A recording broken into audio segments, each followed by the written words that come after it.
கல்வி உளவியல் வினா விடைகள். லேர்னிங் ஏற்படுவதற்கான அடிப்படை காரணம் என்ன?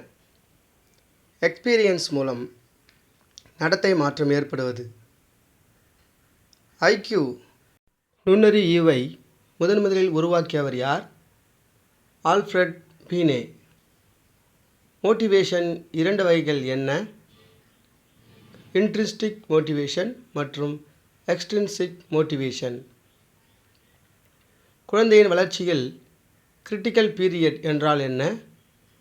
குறிப்பிட்ட திறன் வளர்ச்சிக்கான மிக முக்கியமான காலம்.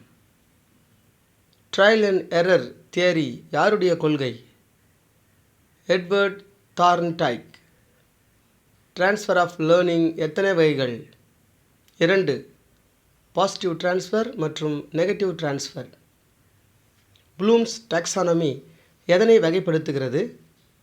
லேர்னிங் ஆப்ஜெக்டிவ்ஸ் கற்றல் நோக்கங்கள். கன்ஸ்ட்ரக்டிவிசம் என்பதன் கருத்து மாணவர் தானே அறிவை உருவாக்கிக் கொள்வது. கிளாசிக்கல் கண்டிஷனிங் ஆய்வு செய்த விஞ்ஞானி யார்? இவன் பாவ்லவ். மாணவர்களின் தனித்திறனை கண்டறிய உதவுவது எது? Aptitude test. For more videos, subscribe.